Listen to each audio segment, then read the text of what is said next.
Kumusta po sa inyong lahat? Ako po si Renato Benti.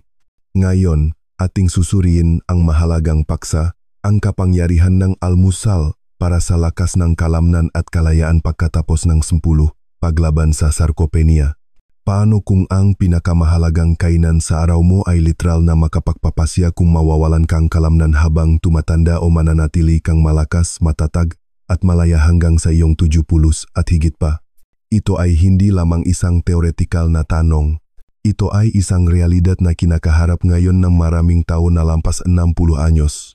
Alam natin na ang sarcopenia, ang unti-anting pagkawalang ng mas at lakas ng kalamnan, ay isa sa pinakamalakas na tagapagpahiwati ng panghihina, pagkahulog, pagpapaospital, at maging kamatayan.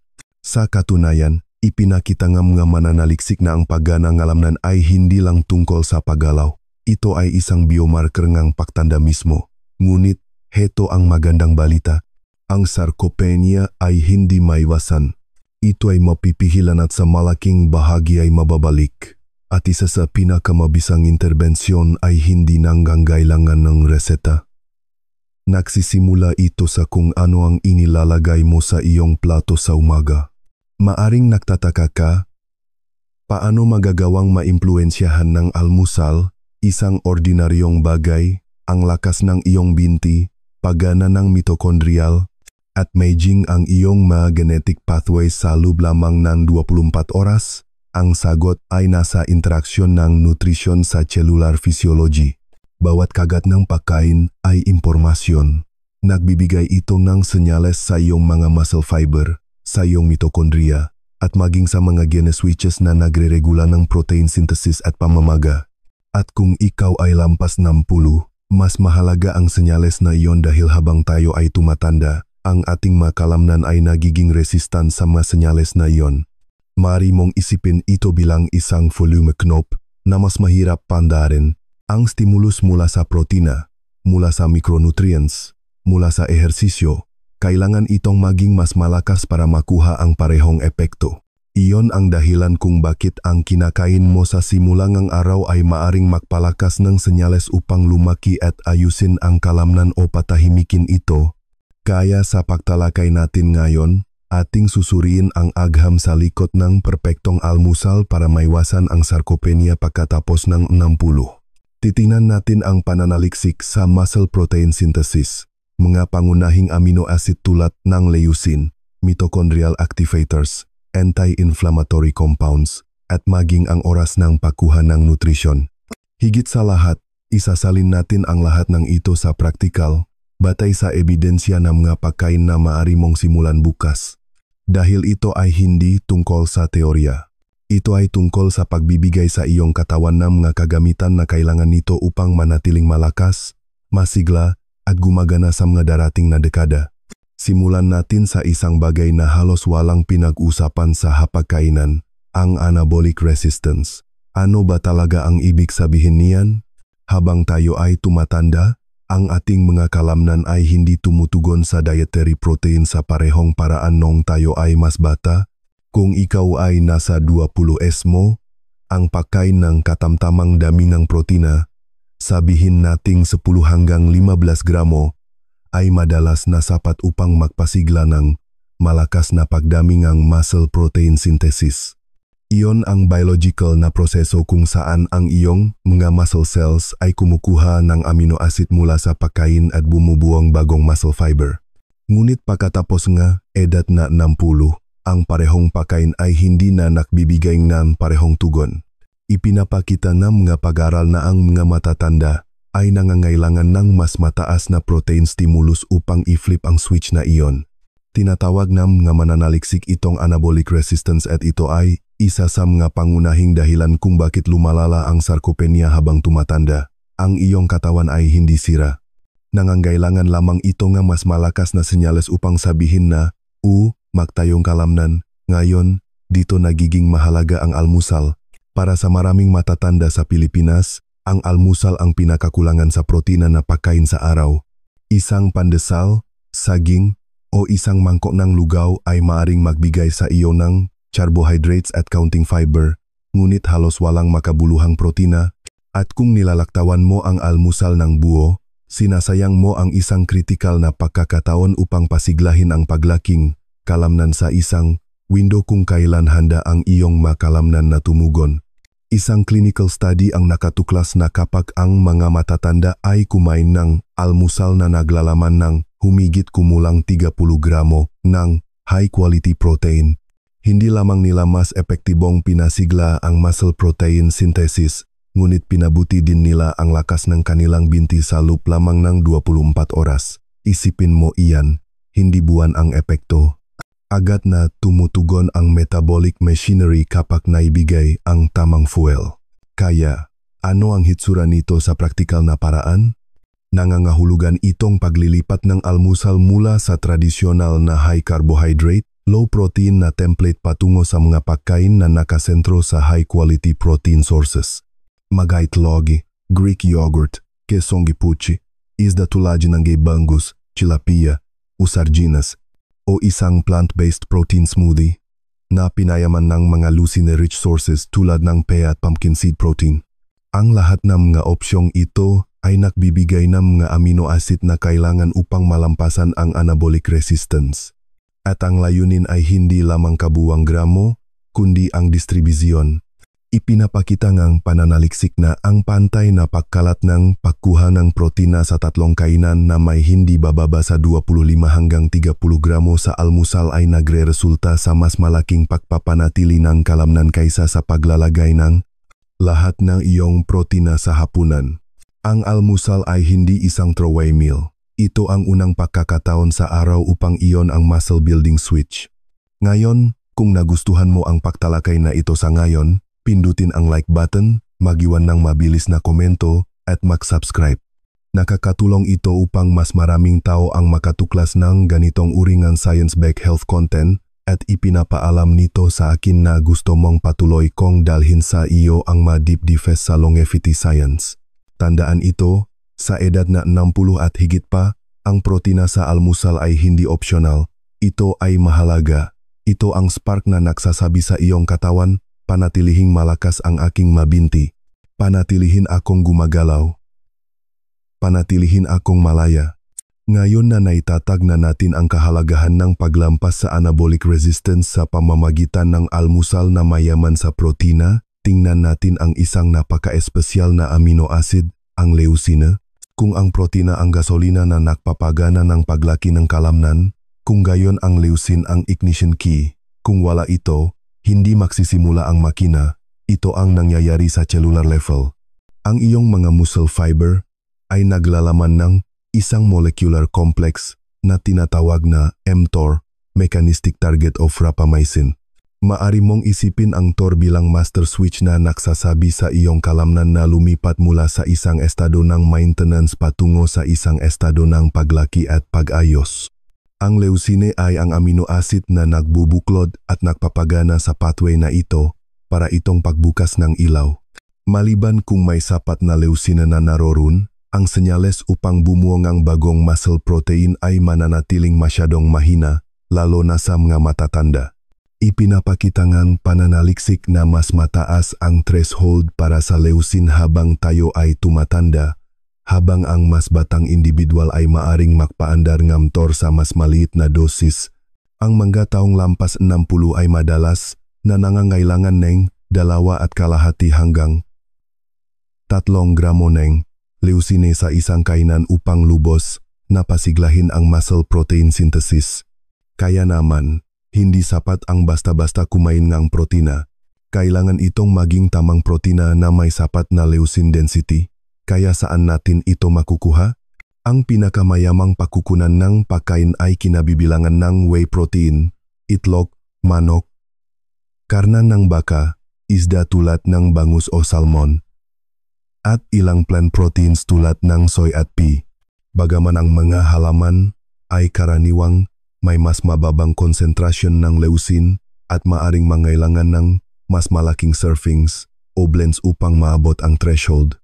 Halimbawa, ang isang scoop ng high-quality whey protein isolate ay maaring magbigay ng humigit kumulang 3 gram leucine na direkta nitong naabot ang threshold.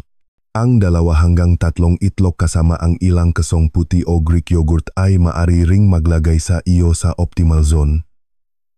Heto ang isang simpleng analogy. Isipin na sinusubukan mong maksindi ang apoy. Nagbibigay ang protina ng matroso at panggatong, ngunit ang leucine ang spark na talagang nagpapasiklab dito. Kung walang sapat na spark, nakaupo lang ang kahoy. Sa sapat na leucine, lumalakas ang apoy. Malinaw na natatanggap ng iyong mga kalamnan ang mensahe, magtayo, ayusin, palakasin. At mayroon itong tunay na epekto. Natuklasan ng isang clinical trial sa mga matatanda na ang isang leucine-enriched protein supplement ay makabuluhang nakpabuti ng lakas ng binti at bilis ng paglalakad kumpara sa protina lamang. Ipinakitang isa pang pag-aral na ang pagsasama ng leucine sa resistance exercise ay lumikhang isang synergistic effect na nagdulot ng mas malaking pagpapabuti sa paggana ng kalamnan. Ano ang ibig sabihin nito para sa almusal? Nangangahulugan ito na kung ikaw ay lampas 60, gusto mong idisenyo ang iyong unang pagkain sa araw hindi lamang sa kabuwang gramong rotina, kundi sa leucine density. Sa halip na oatmeal na may prutas, isipin ang scrambled eggs na may tinapa o smoked bangus. Sa halip na plain pandesal, isipin ang Greek yogurt na may mani at isang maliit na whey protein shake. Ang pagkain na ito ay hindi lamang nagbibigay ng protina, ginagarantiyahan din nila ang leucine spark na nagpapasigla sa mTOR. Kaya kapag naghahanda ka ang iyong almusal, tanungin ang iyong sarili, may sapat ba akong leucine dito upang i-flip ang switch? Dahil kapag ginawa mo iyon, hindi ka na lang basta kumakain ng almusal. Ipinapaalam mo sa iyong mga kalamnan na manatiling malakas at matatag. Kapag pinag-usapan natin ang mas malalakas na binti at pagpigil sa sarcopenia, agad na inisip ng karamihan ang muscle fibers. Ngunit heto ang mas malalim na katotohanan. Ang makalamnan ay kasing lakas lamang ng kanilang supply ng enerhiya. Ang enerhiya na iyon ay nabuo ng iyong mitokondria, ang microscopic na power plants sa loob ng bawat muscle cell. Ito ang nangyayari sa cellular level. Sa bawat pagkakataon na tumayo ka, umakyat sa hagdan o maglakad, ang iyong nga muscle fiber ay bumabatak. At ang pagbatak na iyon ay nangangailangan ng adenosine triphosphate o ATP. Gumagawa ang mitokondria ng ATP mula sa kinakain mo at sa oksigen na iyong nilalanghap, ngunit habang tumatanda, bumababa ang paggana ng mitokondrial. Nagiging mas kaunti ang kanilang kahusayan, mas kaunti ang bilang, at mas madaling makagawa ng free radicals. Ang pagbabaeng mitokondrial na ito ay isang nakatagong dahilan ng pagkapagod, panghihina, at pagkawalan ng endurance na nararanasan ng maraming tao na lampas 60. Ang magandang balita ay maring idisenyo ang iyong almusal upang gisingin ang iyong mitokondria na nagbibigay sa kanila ng mga raw material at senyales na kailangan nila upang makagawa ng malinis at mahusay na enerhiya. Halimbawa, ang mga nutrient tulad ng coenzyme Q10, carnitine, at B vitamins ay critical na coactors sa mitochondrial energy chain. Ang almusal na naglalaman ng mga pagkain tulad ng itlog, bangus, kani-kaniyang gulay, at mani ay natural na magbibigay ng mga coactors na ito. Mas nakakaintriga ang papel ng mga polyphenols, mahalaman na matatagpuan sa mga berry, green tea, at maging kape. Ang ilang polyphenols ay nagpapagana ng isang pathway na tinatawag na PGC1-alpha, na parang isang master regulator ng mitochondrial biogenesis. Nangangahulugan iyon na hindi lang nila pinapabuti ang paggana ng umiral na mitokondria, tinutulungan ka rin nilang makabuo ng bagong mitokondria. Isipin na nagdaragdag kang mas maraming makina sa ilalim hood na iyong muscle cells. Iyan ang metabolic advantage na makukuha mo sa pamamagitan lamang ng paglalagay ng isang dakot ng kasoy o isang tasang green tea sa iyong almusal na may protina. Mayroon ding elemento ng oras dito. Ipinapakita ng mga pag-aral na ang pagsasama ng protina sa mga mitochondrial activators ng mas maaga sa araw ay hindi lamang sumusuporta sa paggawa ng enerhiya kundi nagpapabuti din ng muscle adaptation sa ehersisyo. Halimbawa, ang pagkain ng almusal na mayaman sa protina at leucine kasama ang mga pagkain mayaman sa polyphenol ay maring mapahusay ang kakayahan na iyong kalamnan na makabuong ATP sa panahon ng pisikal na aktibidad sa huling bahagi nga araw. Heto ang isang simpleng analogy. Isipin ang iyong mitokondriya na parang baterya sa iyong telepono. Habang tumatanda ka, lumiliit ang kapasidad ng baterya. Hindi ka na kayang tumagal buong araw ng walang pack charge. Ngunit kung sisimulan mo ang iyong umaga sa pag-plug in sa tamang uring fuel, protina kasama ang micronutrients, kasama ang polyphenols, mo ay nak-top off ang baterya at pinalalawak pa ang kapasidad nito sa paglipas ng panahon. Ganon ka lumilipat mula sa tamat. Madaling mapagot na mga kalamnan patungo sa mga binti na nakakaramdam ng sigla at lakas. Ngayon, kung nasisiyahan ka sa pagtalakay na ito sa ngayon, isaalang-alang ang pag-subscribe. Nagpo-post akong lingguhang deep dives sa longevity science kung saan sinisiyasat natin hindi lamang kung ano ang kakainin, kundi kung paano nakakapekto ang iyong mapagpipilian sa iyong cells, genes, at pangmatagalang sigla. Tandaan ito, ang kalusugan ng mitokondrial ay hindi hiwalay sa kalusugan ng kalamnan. Sila ay isa. At ang tamang almusal ay maaring magbigay sa iyong mga muscle cells ng malinis at mahusay na enerhiya na kailangan nila upang patuloy kang gumalaw ng may lakas at tibay hanggang sa iyong mga huling dekada. Pinag-usapan na natin ang protina. Pinag-usapan na natin ang leucine at pinag-usapan na natin ang mitokondriya. Ngunit may isa pang tahimik na puwersa na maaring magprotekta o sumira sa iyong mga kalamnan pagkatapos ng 10, ang pamamaga. Ito ang nangyayari sa cellular level. Kapag bata ang iyong katawan, ang pamamaga ay parang fire alarm. Ito ay tumunog kapag kailangan, tumutulong sa pag-ayos ng tissue, at pagkatapos ay bumaba. Ngunit habang tumatanda, ang alarm system na iyon ay nananatiling naka-on. Ito ang tinatawag ng mga siyentista na inflammaging. Isang chronic low-grade state of inflammation na nagpapahina ng muscle tissue, nagpapatigas ng mga kasukasuan, at nakakasagabal sa pagaling. Bakit ito mahalaga para sa sarcopenia? Dahil ang chronic inflammation ay humaharang sa parehong pathways na sinusubukang paandarin ng protina at leucine. Nakakasagabal ito sa mTOR signaling, sumisira sa mitochondrial efficiency, at nagpapataas ng pagkasira ng muscle proteins. Sa madaling salita, maaari kang kumakain ng sapat na protina, ngunit kung mataas ang iyong pamamaga, hindi ito epektibong magagamit ng iyong makalamnan. Kaya, saan nakakaugnay ang almusal? Ang unang pagkain sa araw ay maaring magdagdag ng gasolina sa apoy o simulan nitong patayin ang apoy. Halimbawa, ang almusal na mataas sa refined sugar, mga tinapay, pinatamis na cereal, fruit juices ay nagpapataas ang blood glucose at insulin, na nagpapagana ang mga inflammatory pathways at oxidative stress. Sa paglipas ng panahon, ang pagtaas ng asukal sa umaga ay nag-aambag sa pagkasirang kalamnan at nagpapabilis ang pagtanda. Sa kabilang banda, ang mapakaing anti-inflammatory ay maaring magpakalma sa alarm at protektahan ang iyong mga kalamnan. Ipinakita ng mga pag-aaral na ang omega-3 fatty acids na matatagpuan sa bangus, sardinas, buto ng chia, at mani ay nakakapapababa ng mga inflammatory markers at direktang nagpapabuti ng muscle protein synthesis sa mga matatanda. Ang mamapakaing mayaman sa antioxidant tulad ng buko, kamyas, at green tea ay nagpapawalang bisa sa mga free radicals na nakakasira sa muscle tissue. At ang mga pampalasa tulad ng turmeric na may aktibong compound na curcumin ay nagpapababa ng NF-κB, isa sa mga master switches ng pamamaga. Heto ang isang praktikal na halimbawa. Isipin ang dalawang almusal.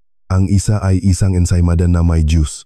Ang isa naman ay veggie omelette na niluto sa olive oil na may side ng tinapa at isang dakot ng kasoy.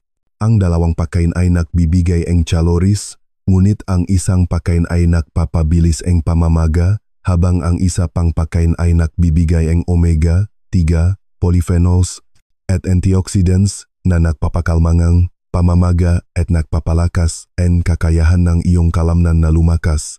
At hindi lang ito theoretical.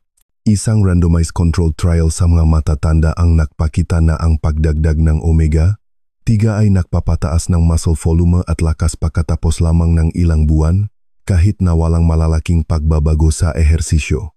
Natuklasan ng isa pang pag-aral na ang mapakaing mayaman sa polyphenol ay nagpapababa ng sakit ng kalamnan at nagpapabuti ng pagaling pagkatapos ng pisikal na aktibidad. Kaya ang aral ay simple. Kung gusto mong labanan ng iyong almusal ang sarcopenia, hindi lang ito tungkol sa protina. Kailangan din itong tungkol sa pagbabawas na pamamaga dahil ang malalakas na kalamnan ay nangangailangan hindi lamang na raw building blocks kundi pati na rin na isang malusog na low inflammation environment para sa paglaki. Bago tayo magpatuloy, isang mabilis na paalala. Kung nasisiyahan ka rito, i-like ang video at mag-subscribe. Malaki ang tulong nito sa channel at nakakatulong itong ipalaganap ang mga tool na ito sa mas maraming tao na gustong manatiling malakas at malaya habang sila ay tumatanda. Madalas nating pinagtutunan nampansin kung ano ang kakainin, ngunit ipinapakita sa atin ng agham na kung kailan ka kumakain ay kritikal din, lalo na pagkatapos ng 60.